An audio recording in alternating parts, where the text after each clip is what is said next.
देख रहे हैं पहाड़ टीवी। मैं हूं आपके साथ सुरेखा थापल। आइए उत्तराखंड की बड़ी खबरों की तरफ रुख करेंगे, लेकिन उससे पहले एक नजर आज की सुर्खियों पर। सीएम धामी ने लिए कैबिनेट में कई बड़े फैसले। उपनल कर्मचारियों के मानदेय में हुई बढ़ोतरी। उत्तराखंड इलेक्ट्रॉनिक मीडिया विज्ञापन नियमावली 2015 संशोधन प्रस्ताव को मिली मंजूरी। नगर निगम हरिद्वार मनसा देवी रोपवे को अगले 2 वर्ष उषा ब्रेको कंपनी ही करेगी संचालित। उत्तराखंड चिकित्सा शिक्षा नियमावली 2021 संशोधन को मिली मंजूरी। कोविड-19 की तीसरी लहर के तहत कार्यों के लिए अधिप्राप्ति नियमावली में छूट रहेगी जारी। उत्तराखंड राज्य निधि विज्ञान प्रयोगशाला और राजपत्र तकनीकी समूह खास सेवा नियमावली 2021 को मिली मंजूरी। उत्तराखंड आयुर्वेदिक योग और प्राकृतिक चिकित्सा सहायक सेवा नियमावली 2021 को मिली मंजूरी। कोटद्वार मेडिकल कॉलेज के लिए 5 करोड़ बढ़ाने पर पुनर्विचार। मदन कौशिक बोले, नहीं दिया इस्तीफा। प्रदेश में कैबिनेट मंत्री हरक सिंह रावत को लेकर सियासत गरमाई हुई है। वहीं उत्तराखंड में हरक सिंह रावत के इस्तीफे की चर्चाओं के बीच भारतीय जनता पार्टी के प्रदेश स्तरीय शीर्ष नेताओं ने भी इस पर सफाई देना शुरू कर दिया है। पार्टी नेताओं ने साफ किया है कि हरक सिंह रावत ने क्षेत्र के विकास के लिए अपनी बात रखी है। उनकी नाराजगी को देखते हुए जल्द ही मेडिकल कॉलेज के लिए 5 करोड़ की रकम को बढ़ाने पर पुनर्विचार किया जाएगा। इस बीच भाजपा के प्रदेश अध्यक्ष मदन कौशिक का बयान भी सामने आया है। मदन कौशिक ने कहा कि हरक सिंह रावत ने कोई इस्तीफा नहीं दिया। हरक सिंह रावत की मांगे उचित है। हरक सिंह रावत क्षेत्र की जनता के लिए लड़ रहे हैं। कैबिनेट मंत्री हरक सिंह रावत ने मेडिकल कॉलेज बनाने के लिए कैबिनेट में 5 करोड़ की रकम रिलीज करने के फैसले पर नाराजगी जाहिर की, तो अब सरकार ने ये साफ कर दिया है कि 5 करोड़ की रकम बढ़ाने के लिए सोमवार को केंद्र से भी बातचीत की जाएगी। ऐसी कोई बात नाराज़गी जैसी नहीं है, आपस की बात है और कैबिनेट में उन्होंने अपनी बात रखी थी और हम लोग उसका हल निकाल रहे हैं। जो उन्होंने बात रखी है उस पर बात चल रही है। परिवार का मामला है, कोई ऐसी बहुत बड़ी बात क्या बात थी? आप बैठक में मौजूद थे तो क्या नहीं, जो भी उनकी बात थी हम लोगों ने उस पर कोटद्वार मेडिकल कॉलेज को लेकर के उसमें हम लोग धनराशि जारी कर रहे हैं। सर, आपको लगता नहीं कि कितना नॉर्म थे उसमें? सदन में स्वास्थ्य मंत्री ने भी बताया था सर कि 2 मेडिकल कॉलेज नहीं खोल पाएंगे, लेकिन क्या अब नियमों को बदला अभी हम जाएगा? लोगों ने कैबिनेट में निर्णय लिया है कि कुछ धनराशि जारी करेंगे। सर क्या तो प्रेशर पॉलिटिक्स तो नहीं है सर? ये प्रेशर पॉलिटिक्स कर रहे हैं नहीं ऐसी परिवार की बात है, परिवार में कहा है। सर चुनाव नजदीक आते आते वो इस तरह की पॉलिटिक्स करने लगते हैं, तो क्या सरकार को प्रेशर लेने का तरीका है ये? नहीं, हम लोग सब लोग मिल बैठ के बात कर लेंगे। देखिए, हर आदमी को लगता है अपने अपने क्षेत्र में काम होना चाहिए और क्योंकि चुनाव नज़दीक है तो सभी को लगता है कि मेरे क्षेत्र में काम होना चाहिए। अगर कोई कह रहा है कि मेरे क्षेत्र में काम होना चाहिए तो निश्चित रूप से उस क्षेत्र का दबाव भी होता है, कुछ कमिटमेंट भी होते हैं, तो उस पर हम लोग गंभीरता से। हरक सिंह जी ने कैबिनेट में वो मंत्री के साथ साथ विधायक भी हैं और किसी क्षेत्र का प्रतिनिधित्व करते हैं। कोटद्वार मेडिकल कॉलेज की स्थापना को लेकर नाराजगी जाहिर की थी, तो उसको नाराजगी को बात लिए मंत्रिमंडल ने कोटद्वार मेडिकल कॉलेज के 5 करोड़ तैयार करती है। कहीं कुछ भी नहीं है, ऑल इज वेल, सब ठीक है। कोई इस्तीफा नहीं दिया, ना हरक सिंह जी ने दिया, ना किसी अन्य ने दिया। जो भी समाचार आपके चैनल पर आ रहे हैं, मैं समझता हूं कि वो उनमें सत्यता नहीं है।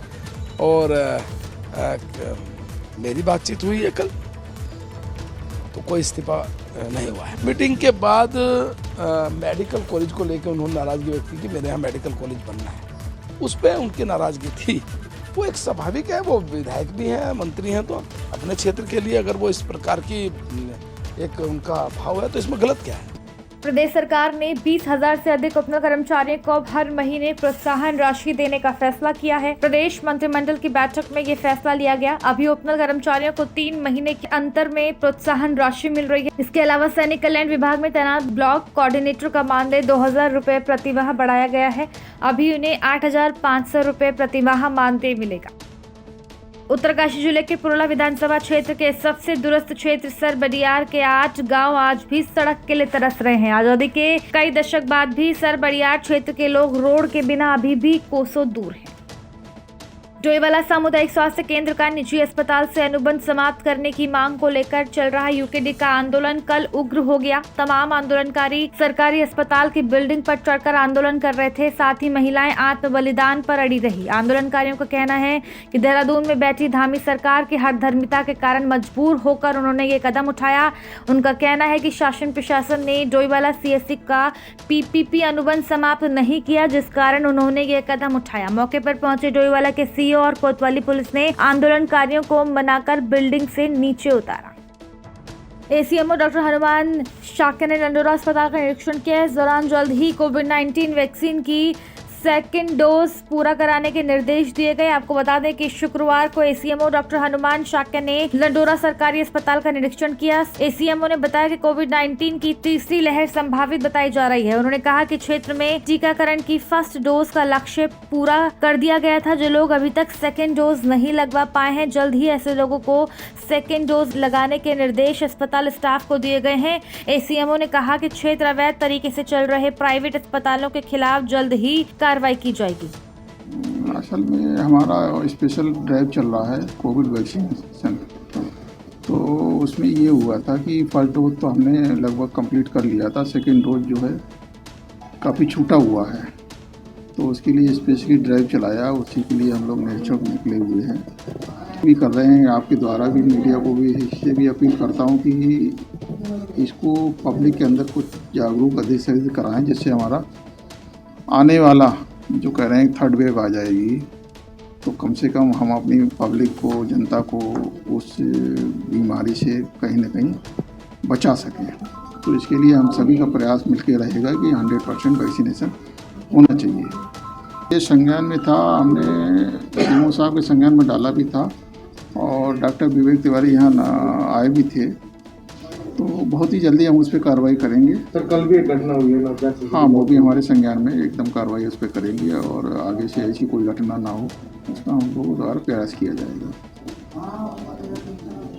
हल्द्वानी पूर्व पार्षद हितेश पांडे ने नगर निगम हल्द्वानी में रेलवे की भूमि में अवैध अतिक्रमण और क्रय विक्रय द्वारा हुए नामांतरण को नगर निगम हल्द्वानी में सरकारी निधि का दुरुपयोग करने का आरोप लगाया और पत्रकार वार्ता करते हुए कहा कि नगर निगम हल्द्वानी में रेलवे भूमि में हुई नामांतरणों जो कि स्थानीय भूमाफिया और स्थानीयवाद के जन नेताओं से ही नहीं की गई, बल्कि कूट रचित दस्तावेजों का निर्माण नजूल नीति में लाभ लेने के सांठगांठ करते हुए रेलवे भूमि में अवैध अतिक्रमण करते हुए समय समय पर विक्रय उद्देश्य से किया गया। उन्होंने कहा कि नगर निगम हल्द्वानी को रेलवे द्वारा सीमांकित भूमि के समस्त नामांतरण निरस्त करते हुए उक्त सभी जालसाजी और विभाग को गुमराह किया गया है। उन्होंने कहा कि रेलवे अतिक्रमणित विभाग में सरकारी निधि के दुरुपयोग किया गया। उन्होंने विभाग से इस मामले में मुकदमा दर्ज करने की मांग की है। जो अतिक्रमणित भाग है उसमें जिसमें मानवीय दृष्टिकोण दिया जा रहा है कि इनका पुनर्वास किया जाए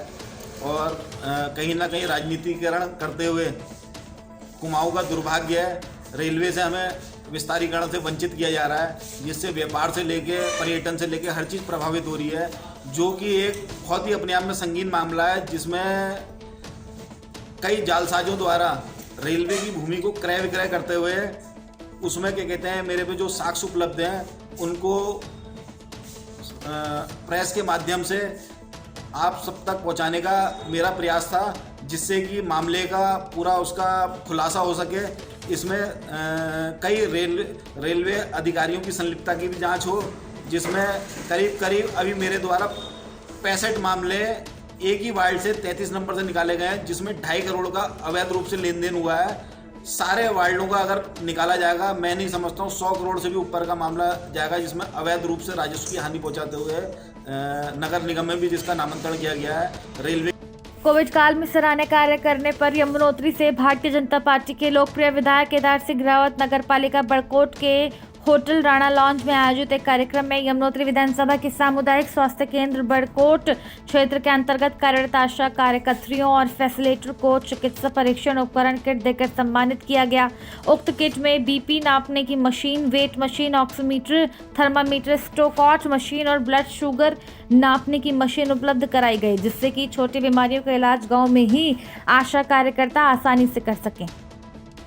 नैनीताल जिले की कमान संभालने के बाद पहली बार रामनगर पहुंचे एसएसपी पंकज ने रामनगर कोतवाली का निरीक्षण करते हुए कोतवाल अरुण कुमार सैनी को लंबित विवेचनाएं समय से पूरा करने के निर्देश दिए। साथ ही उन्होंने कोतवाली में आयोजित पत्रकार वार्ता में कहा कि रामनगर में बढ़ते नशे के कारोबार को लेकर पुलिस एक अभियान शीघ्र रामनगर में चलाएगी। अभियान के तहत पुलिस नशे के बड़े सौदागरों को गिरफ्तार कर उनके खिलाफ गैंगस्टर गुंडा एक्ट के तहत कार्रवाई करेगी। साथ ही उन्होंने कहा कि रामनगर में जाम की समस्या से निजात दिलाने को लेकर सीओ बलजीत सिंह भाकुनी को ट्रैफिक प्लान बनाने के निर्देश दिए। रामनगर प्रथम बार आया हूँ, तो यहाँ जो दो समस्याएं सबसे बड़ी सामने आई हैं वो पहली ट्रैफिक को लेकर के और दूसरी नशे को लेकर के। ट्रैफिक के लिए सीओ साहब के दिशा निर्देश में एक प्लान बनाया जा रहा है जिसको हम बहुत जल्दी इम्प्लीमेंट करेंगे, जिससे आम जनता और पर्यटकों को सुविधा प्राप्त हो सके। दूसरा, नशे के कारोबार की को लेकर के हमारे द्वारा पूर्व में ही बताया गया, तो हमारी टॉप प्रायोरिटी में इसमें बड़ी कार्रवाइयाँ की जाएंगी और निश्चित ही इसमें लॉ गैंगस्टर जैसी बड़ी कार्रवाइयाँ की जाएंगी। इसमें प्रॉपर्टी अटैचमेंट का काम है। रूप से पूर्व में भी पर्यटन पुलिस का लगातार उनके द्वारा कार्य किया गया और उनके द्वारा सराहनीय कार्य पूर्व में भी किया गया है, जिससे पर्यटन को सुविधा प्राप्त होती है। तो ये कुछ दिशा निर्देशित कंफ्यूजन पर्यटकों को बहुत ज़्यादा रहता है। निश्चित रूप से इसमें एक SI और 2 कांस्टेबल को नियुक्त किया जाएगा, जिससे पर्यटकों को ज़्यादा से ज़्यादा 9 वर्ष की सुविधा प्राप्त हो। अल्मोड़ा जिले के विकासखंड भिकियासैंण नर्सिंग हॉल में आयोजित स्वर्गीय इंद्रमणि बडोनी के जन्मदिन पर एक गोष्ठी आयोजित की गई। गोष्ठी में मुख्य अतिथि उत्तराखंड क्रांति दल के केंद्रीय अध्यक्ष काशी सिंह एरी ने दीप जलाकर कार्यक्रम का शुभारंभ किया और स्वर्गीय इंद्रमणि बडोनी के चित्र पर श्रद्धा सुमन अर्पित किया। बडोनी की जयंती अखोड़ी में उनके गांव में मनाई जाती है हर साल, लेकिन पहली बार समियार संस्था ने भिकियासैंण में कुमाऊं क्षेत्र में बनाई है। बहुत भव्य तरीके से बहुत बड़े रूप में मनाई है। और गांधी बडोनी जी को तो पर्वती गांधी गांधी कहते ही थे। आज बहुत सारे उनके आयामों पर चर्चा हुई, बहुत अच्छा कार्यक्रम हुआ और अगले साल मैं समझता हूँ कि ये संस्था और भी बढ़िया ढंग से इस कार्यक्रम को करेगी। मुझे ये उम्मीद है और ये मेरी शुभकामना है। आम आदमी पार्टी के प्रदेश उपाध्यक्ष शिवपाल सिंह रावत के नेतृत्व में कार्यकर्ताओं ने ग्राम पिरू मदारा से लेकर रामनगर तक बाइक और वाहन रैली निकालकर जनता को कांग्रेस और भाजपा के जन विरोधी नीतियों से अवगत कराते हुए 2022 में होने वाले विधानसभा चुनाव में आम आदमी पार्टी के पक्ष में मतदान करने की अपील की, जिसके बाद पैठ पड़ाव स्थित प्रगतिशील सांस्कृतिक पर्वतीय समिति के प्रांगण में आयोजित जनसभा में आप प्रदेश उपाध्यक्ष शिवपाल सिंह रावत ने जनता से 2022 में होने वाले विधानसभा चुनाव को लेकर अपनी पार्टी की प्राथमिकताएं बताते हुए उत्तराखंड में भी विकास की गंगा बहाने की बात कही। आज जो है बीजेपी ने तो अपने को प्रूव कर दिया है कि 5 साल में कुछ नहीं कर पाए, तो जनता उनसे तो उम्मीद छोड़ के बैठी हुई है। कांग्रेस बुरी तरह से भिड़ी हुई है। कांग्रेस का तो मेरे को लगता है कि शीर्ष नेतृत्व तो कभी डिसाइड नहीं हो पाएगा। वो बुरी तरह से भिड़ी हुई है और बुरी तरह से भिड़ी हुई है। जनता देख रही है कि किस प्रकार से जब 21 साल हो गए उत्तराखंड में कुछ नहीं हुआ, तो तीसरा विकल्प आना चाहिए। आम आदमी पार्टी के जो मुद्दे हैं वो सारे के सारे वो मुद्दे हैं जो आंदोलनकारियों ने जब यूपी से अलग होने के लिए एक आंदोलन करा था, उन मुद्दों को लेकर आम आदमी पार्टी चल रही है। अजय कोठियाल पे वो भरोसा कर रही है। यहाँ पे जिनको अजय कोठियाल की टीम, जिनको केजरीवाल जी की टीम घोषित कर रही है प्रभारी, उन पर ना लोगों का भरोसा बढ़ता जा रहा है। आज हम देख रहे हैं कि महिलाएं हमारे साथ बड़ी खुल के जुड़ती जा रही है, युवा हमारे साथ खुल के जुड़ते जा रहे हैं, ex serviceman, x paramilitary force खुल के जुड़ते जा रहे हैं। आज आप उत्तराखंड में आकर के और भ्रष्टाचार के खिलाफ उत्तराखंड के नवनिर्माण की तरफ करने वाला युद्ध, ऐसी जब चीज़ें मिल रही हैं तो हमें मजा आ रहा है, जज्बा बढ़ रहा है। आज यहाँ जनता देखो, हम 1-1.5 घंटे लेट आए, उसके बाद भी सब के सब बैठे हुए और बड़ी आतुरता से इंतजार कर रहे हैं कि कर्नल साहब को अपना जोश पैदा करते हैं कि हम सब आपका इंतजार कर रहे हैं। उत्तराखंड राज्य निर्माण आंदोलनकारी संघ के प्रदेश अध्यक्ष और भाजपा के वरिष्ठ नेता पूर्व जिला पंचायत सदस्य लक्ष्मण सिंह भंडारी के नेतृत्व में भंडारसियों के जनप्रतिनिधियों और सामाजिक कार्यकर्ताओं ने बैठक कर निर्णय लिया कि यदि राष्ट्रीय पार्टियां इस बार गंगा वैली में टिकट नहीं देते हैं, सभी दलों के लोग पार्टियों को छोड़कर उनकी कार्यनिष्ठा को देखते हुए उन्हें यमुनोत्री से चुनाव लड़ाएंगे। राज्य निर्माण आंदोलनकारियों ने भी उन्हें यमुनोत्री विधानसभा से भाजपा का प्रत्याशी बनाए जाने की पैरवी की है। उत्तराखंड पर्यटन विकास परिषद के सौजन्य से केदार घाटी क्षेत्र के पर्यटक ग्राम जामू फाटा में पर्यटन विभाग रुद्रप्रयाग के द्वारा फुट मसाज थेरेपी 7 दिवसीय प्रशिक्षण शिविर का आयोजन किया गया। शिविर में केदार घाटी के जामू फाटा, बड़ासू, जाल चौमासे के 12 युवाओं ने प्रतिभाग किया। वैष्णो देवी यात्रा की तर्ज पर केदारनाथ यात्रा पर आने वाले यात्रियों को यह सुविधा प्रदान की जाएगी।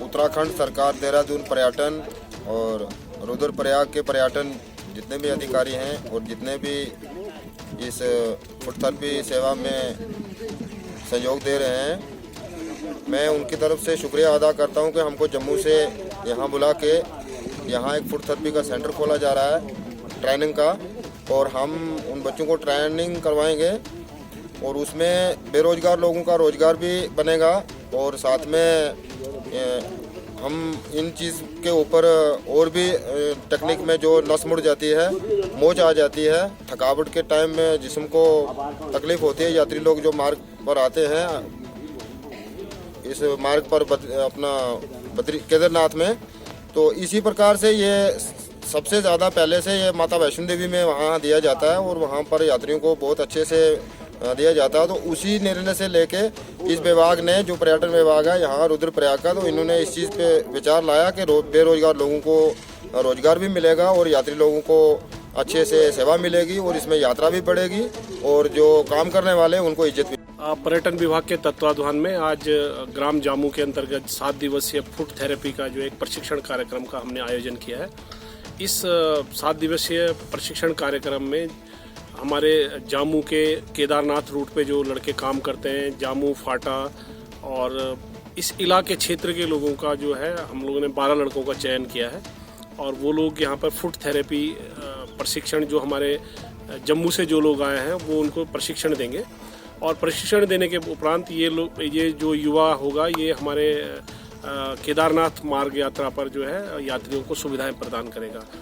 क्योंकि ये प्रथम चरण में है, देखते हैं इससे क्या रिजल्ट निकल के आते हैं और आगामी भविष्य में भी इस प्रकार के कार्यक्रम हम लोग आयोजित करते रहेंगे। पर्यटन विभाग के द्वारा जामू फाटा में फुट मसाज थेरेपी का कार्यक्रम चलाया गया। इसमें श्री केदारनाथ मोटल एसोसिएशन आभार प्रकट करता है विभाग का। विभाग ने इस तरीके से जो ट्रेनिंग कैंप लगाए हैं इससे युवाओं को रोजगार पैदा होते हैं, इसका हम एक खुशी जाहिर करते हैं कि केदार घाटी जो ट्रैक है, केदारनाथ ट्रैक एक पैदल मार्ग है। यहाँ पर यात्री जो आते हैं, यात्रियों को आए दिन शरीर से संबंधित या कभी कभी किसी को बुजुर्ग आदमी को दिक्कत होती है, उसमें उनको फ़ायदा मिलेगा इससे सीखने का। और होटल एसोसिएशन इसमें जो भी पूर्ण सहयोग होगा विभाग को सहयोग करेगा और उन लड़कों को प्राथमिकता दी जाएगी एसोसिएशन की तरफ से भी।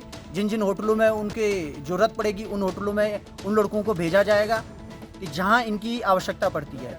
और इस कैंप को हम ये चाहेंगे कि विभाग ऐसे कैंप निकट भविष्य में भी चलाए और हम आभार प्रकट करते हैं विभाग का। शुक्रवार को जिला पूर्ति अधिकारी कार्यालय सभा कक्ष में राष्ट्रीय उपभोक्ता अधिकार दिवस के अवसर पर उपभोक्ता अपने अधिकारों को जाने की थीम पर 1 दिवसीय विचार गोष्ठी का आयोजन किया गया। इस अवसर पर जिला उपभोक्ता विवाद प्रतितोष आयोग के सदस्य सुमनी राणा और प्रेम सिंह भंडारी की उपस्थिति में जिला पूर्ति अधिकारी, प्रबंधक, गैस एजेंसी, समाज कल्याण विभाग और परिवहन विभाग के अधिकारियों के द्वारा उपभोक्ता के हितों और अधिकारों के संबंध में महत्वपूर्ण जानकारी में उपस्थित उपभोक्ताओं को अवगत कराया गया। इसके साथ ही उपभोक्ता अधिकार अधिनियम 2019 के विभिन्न पहलुओं पर भी विस्तृत चर्चा की गई। उत्तरकाशी जनपद के ग्रामीण क्षेत्रों में भाजपा सरकार की नीतियों का प्रचार करने के लिए प्रचार रथ को रवाना किया गया। इस मौके पर भाजपा नगर मंडल चिन्यालीसौड़ इकाई के पदाधिकारियों ने कहा कि रथ के माध्यम से केंद्र और राज्य सरकार के विकास योजनाओं की जानकारी दी जाएगी। नगर मंडल अध्यक्ष चिन्यालीसौड़ डॉक्टर विजय बडोनी ने यमुनोत्री विधानसभा के विजय रथ को झंडा दिखाकर रवाना किया। इस मौके पर उन्होंने कहा कि प्रचार रथ के माध्यम से यमुनोत्री विधानसभा के 5 मंडलों के बूथ स्तर पर राज्य और केंद्र सरकार के जन कल्याणकारी योजनाओं की जानकारी देने का काम किया जाएगा। आजादी के अमृत महोत्सव के तहत नमामि गंगे और जल शक्ति मंत्रालय भारत सरकार के तत्वाधान में 17 से 23 दिसंबर तक आयोजित नदी उत्सव का गुरुवार को समापन हो गया। राजकीय स्नातकोत्तर महाविद्यालय उत्तरकाशी में आयोजित समारोह में प्राचार्य प्रोफेसर सविता गरुड़ा ने भागीरथी और यमुना नदी के रखरखाव और जल संरक्षण पर प्रकाश डाला। एनसीसी और एनएसएस के छात्र छात्राओं ने स्वच्छ समाज, स्वच्छ नदी, स्वस्थ मन का संकल्प लिया गया। क्रिसमस और नववर्ष को लेकर राजाजी टाइगर रिजर्व पार्क ने वन्य जीवों की सुरक्षा को लेकर बड़े कदम उठाते हुए रिजॉर्ट और होटल स्वामियों की एक बैठक कर उन्हें आवश्यक दिशा निर्देश जारी किए, जिसके चलते पार्क क्षेत्र से स्टे रिजॉर्ट और होटलों में देर रात्रि को तय समय पर वाद्य यंत्रों डीजे को बंद किया जाएगा। साथ ही पर्यटकों के अनावश्यक घूमने को भी प्रतिबंधित किया गया है। हमारे यहाँ 25 दिसंबर भी है, क्योंकि हमारे रिजॉर्ट्स हैं और होटल्स हैं और सारे हमारी वन मार्ग हैं, उनके लिए हमने वन मार्ग को रात के टाइम बंदी कर देते हैं दिक्कत। लेकिन फिर भी क्योंकि हमारे रेवेन्यू गाँव भी है और हमें लोग जाना पड़ता है, लेकिन हमने टीम बना दी है, वो भी गश्त करेगी पर में। और होटल वालों को बता दिया गया है कि रात को जो उनके पर्यटक आते हैं उनको टाइमली बुलाएं और रात को रोड में कोई ना हो, उसके लिए बिल्कुल मना कर दिया गया है। मेरी एसपी लक्ष्मण झूला से बात हो गई है, तो उसको स्ट्रिक्टली मना करा है कि मतलब टाइम से होटल में अंदर ही रहें, बाहर रोड पे हमारे जंगल में कोई ना आए, रोड पे भी बिल्कुल बंद करा दिया। म्यूजिक भी रात में बंद करा हुआ, रात में म्यूजिक ना चलाएं, हमने टाइमली बंद कर दिया उसको। क्या टाइम? हमारा तो मेन टाइम सूर्यास्त के बाद और सूर्योदय से पूर्व भी चलता है, वही टाइम है फॉरेस्ट का। तो सर्दियों में समाप्त 5:30 या 6 बजे सूर्यास्त हो जाता है, अंधेरा भी हो जाता है उस तक, उसके बाद हम नो एंट्री हो जाती है हमारी। मेरा नाम अंशुल राणा है, जनरल मैनेजर हूँ द नीरेस्ट फॉरेस्ट रिजॉर्ट से। और सर जैसे क्रिसमस आ रहा है ना, तो उसमें हमारी बेसिक जो गाइडलाइंस है, गेस्टों को हम बिल्कुल सतर्क कर रहे हैं कि टाइम से अपना आएंगे। और जैसे कि बिल्कुल फॉरेस्ट एरिया है ये, हमें पूरा पता है कि जंगली जानवर घूमते रहते हैं, तो हमारी मतलब मेन इंस्ट्रक्शन यही है कि एक गेस्ट को पहले से प्रायर फ़ोन करके बताना कि भाई आपने टाइम से आना है और घूमना नहीं है, होटल प्रेमिसेस से बाहर नहीं जाना है आपने। और हम बिल्कुल ध्यान रखेंगे कि मतलब ज़्यादा देर तक डीजे ना बजे, ज़्यादा तेज़ आवाज़ में हल्ला गुल्ला शोर शराबा ना हो, और ये सारी चीज़ें हम लेके चल रहे हैं। अपने स्टाफ को हमने पूरा अच्छी तरीके से ब्रीफ करा हुआ है, ये सारी चीज़ें ढंग से ऑर्गेनाइज करके चलें। आम आदमी पार्टी के महिला संवाद कार्यक्रम में उमड़ी भीड़ ने साबित कर दिया है कि केजरीवाल की चौथी गारंटी प्रदेश की महिलाओं के मन को छू गई है। पहली बार इतनी बड़ी संख्या में महिलाएं आम आदमी पार्टी के संवाद कार्यक्रम में पहुंची थी, जहां महिलाओं ने सत्ता परिवर्तन और विकास की सोच के साथ आम आदमी पार्टी का साथ देने की बात कही। वहीं महिला संवाद कार्यक्रम में शिरकत करने पहुंचे दिल्ली के कलकाजी की विधायक आतिशी ने भी महिलाओं को संबोधित करते हुए दिल्ली मॉडल की तर्ज पर उत्तराखंड में विकास की बात कही। और आपको बता दें कि दिल्ली के सीएम अरविंद केजरीवाल के दौरे के बाद दिल्ली की कालकाजी से विधायक आतिशी ने काशीपुर में महिला संवाद कार्यक्रम में भाग लेते हुए देश और प्रदेश को विकास में महिलाओं की अहम भूमिका बताते हुए कहा कि दिल्ली में आम आदमी पार्टी की सरकार महिलाओं के सहयोग से ही बनी है, जबकि पूर्ववर्ती सरकारों ने सिर्फ प्रलोभन देकर जनता की भावनाओं के साथ खिलवाड़ किया। मसूरी में अटल बिहारी वाजपेयी की 96वीं जयंती पर कैबिनेट मंत्री गणेश जोशी और भाजपा कार्यकर्ताओं ने मसूरी तिलक लाइब्रेरी में आयोजित कार्यक्रम में अटल बिहारी वाजपेयी के चित्र पर पुष्पांजलि अर्पित कर याद किया। इस मौके पर सभी ने अटल के मार्ग पर चलने का आह्वान किया। कैबिनेट मंत्री गणेश जोशी ने कहा कि अटल जी के कारण ही उत्तराखंड का निर्माण हो सका। उन्होंने कहा कि अगर अटल जी न होते तो शायद आज उत्तराखंड न बन पाता और पहाड़ी क्षेत्रों का विकास नहीं हो पाता। सम्मानित स्वर्गीय अटल बिहारी वाजपेयी जी की जयंती आज हम यहाँ पर मना रहे हैं, सुशासन दिवस के रूप में मना रहे हैं। आपने 6 साल के प्रधानमंत्री काल में सुशासन का जो पाठ पढ़ाया, आज वही कारण है कि उसको अमल करते हुए देश के प्रधानमंत्री नरेंद्र मोदी जी आगे बढ़ रहे हैं। और यूएनओ के अंदर हिंदी में भाषण देकर आपने एक आयाम स्थापित किया। यही कारण है कि उनको अजात शत्रु कहा जाता था। पक्ष नहीं विपक्ष के लोग भी उनकी सराहना करते थे, और सरकार में न होते हुए सरकार के प्रतिनिधि के रूप में यूएनओ में जाना एक बहुत बड़ी उपलब्धि है। और सबसे बड़ी बात, उत्तराखंड राज्य का निर्माण अगर किया है तो अटल बिहारी वाजपेयी जी ने किया है। उससे पहले 2 प्रधानमंत्री पीरियड 1 पर घोषणा कर चले गए थे, लेकिन राज्य का निर्माण नहीं हुआ। भारतीय जनता पार्टी की 24 दिनों की गठबंधन की सरकार दिल्ली के अंदर थी, लेकिन वाजपेयी जी का राजनीतिक चातुर्य या कौशल कहें, उसी का परिणाम है कि उत्तराखंड राज्य बना, इस राज्य का निर्माण हुआ। और दिल की गहराइयों से उस महान शख्सियत को मैं नमन करता हूँ, प्रणाम करता हूँ, क्योंकि अगर आज छोटे राज्य नहीं बने होते, उत्तराखंड नहीं बना होता, तो आज हम विधायक भी नहीं होते, मंत्री भी नहीं होते। मैं उनको प्रणाम करता हूँ, नमन। सरोवर नगरी नैनीताल में कोरोना काल में जिन लोगों का निधन हो गया था, उनके परिवार के सदस्यों को शासन द्वारा 50,000 रुपए की आर्थिक सहायता के चेक यहां जिलाधिकारी कार्यालय में सांसद प्रतिनिधि गोपाल सिंह रावत, मुख्यमंत्री के जनसंपर्क अधिकारी दिनेश आर्य और एसडीएम प्रतीक जैन ने बारी बारी से बांटे। इस दौरान एसडीएम प्रतीक जैन ने कहा कि सरकार द्वारा कोरोना काल में अपनी जान गंवाने वाले लोगों के लिए एक अहम निर्णय लिया गया है, जिसमें मृतक आश्रित को 50,000 रुपए की सहायता दी जा रही है। नैनीताल तहसील में अभी तक 70 परिवारों को यह सहायता दी जा चुकी है। जो निर्णय लिया गया है कि कोविड के कारण किसी की भी अगर मृत्यु हुई हो तो उनके मृतक आश्रितों को 50,000 प्रत्येक मृतक के परिवार को दिया जा रहा है। तो इसमें हमने नैनीताल तहसील अंतर्गत अभी तक 70 ऐसे परिवार हैं जिनको हम चेक वितरित कर चुके हैं। तो नैनीताल तहसील अंतर्गत करीब 35 लाख डिस्ट्रीब्यूट हो चुका है, और अगर ज़िले की बात करें तो 230 मृतक आश्रितों को चेक डिस्ट्रीब्यूशन हो चुका है। तो आप मान सकते हैं करीब 1 करोड़ 15 लाख रुपए केवल कोविड मृतक आश्रितों को यहाँ से दिया जा चुका है। आगामी विधानसभा चुनाव को लेकर जिले निर्वाचन विभाग द्वारा विभिन्न स्तर से मतदाता जागरूकता अभियान चलाए जा रहे हैं। इसी क्रम में स्वीप के तहत राजकीय इंटर कॉलेज मयाली में छात्र छात्राओं ने जागरूकता कार्यक्रम प्रस्तुति की। विभिन्न कक्षाओं के बच्चों ने भाषण, निबंध, पोस्टर और स्लोगन के जरिए मतदान की महत्वता पर जानकारी देते हुए हर हाल में वोट करने की अपील की। इस मौके पर जानकारी देते हुए कार्यक्रम प्रभारी अंजना गोस्वामी ने बताया कि विद्यालय के छात्र छात्राओं द्वारा मतदान को लेकर लगातार जागरूकता कार्यक्रम चलाए जा रहे हैं, जिसके तहत आम जनता को मतदान के प्रति जानकारी दी जा रही है। मैं अंजना गोस्वामी राजकीय इंटर कॉलेज मयाली में सहायक अध्यापिका LT अंग्रेजी में नियुक्त हूँ और हमारे विद्यालय में रुद्रप्रयाग जनपद में हमारा विद्यालय स्थापित है। और कल ही हमारे विद्यालय में जो है स्वीप के तहत राष्ट्रीय मतदान जागरूकता कार्यक्रम के अंतर्गत स्लोगन प्रतियोगिता हुई है। और इस कार्यक्रम के तहत विद्यालय में जो है विभिन्न कार्यक्रम आयोजित किए जा रहे हैं।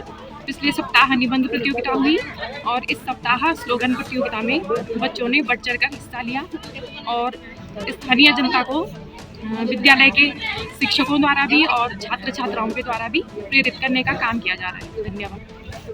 बढ़ते शहरीकरण के कारण कूड़ा पूरे देश के लिए परेशानी का सबब बनता जा रहा है, लेकिन कर्णप्रयाग नगरपालिका ने इसका हल निकालकर दूसरी नगरपालिकाओं के लिए एक मिसाल भी पेश की है। नगरपालिका कर्णप्रयाग ने 2013 से अब तक बीते 9 सालों में कूड़ा बेचकर 14 लाख रुपए की आय हासिल कर दी है, जिससे कर्णप्रयाग नगरपालिका इन दिनों खूब चर्चा में है और खूब वाहवाही लूट रहा है। प्रतिदिन घरों से निकलने वाले कूड़े को भले ही हम फेंक देते हैं, लेकिन इसी कूड़े से कर्णप्रयाग नगरपालिका लाखों रुपए कमाकर मालामाल बन रही है। प्रतिदिन घरों से निकलने वाले कूड़े को एकत्रित करने के लिए नगरपालिका द्वारा 11 पर्यावरण मित्रों को लगाया गया है। यहाँ से आने वाले कूड़े को एक स्थान पर इकट्ठा कर इसकी छटनी की जाती है। प्लास्टिक, गत्ता और रबड़ को अलग अलग कर मशीन द्वारा इसको पैक कर इसको बेचा जाता है। नगरपालिका के अध्यक्ष दमयंती रतूड़ी ने कहा कि 2013 से अब तक बीते 9 साल में हमने 14 लाख रुपए की कमाई कर दी है। अधिशासी अधिकारी गुरदीप आर्य ने कहा कि पालिका की आय को बढ़ाने के लिए प्रयास किए जा रहे हैं। कूड़े से हो रही कमाई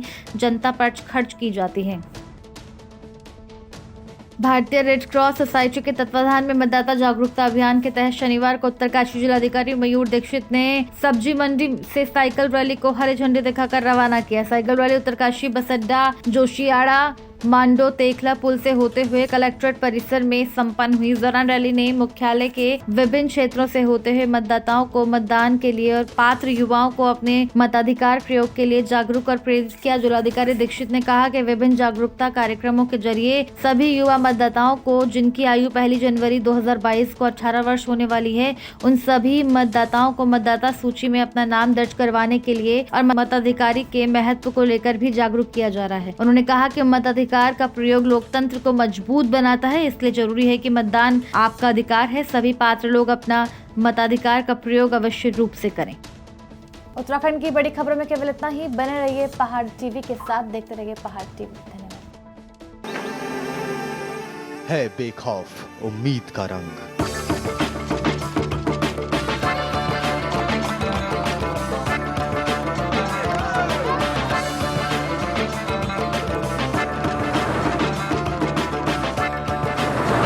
है आस्था भी।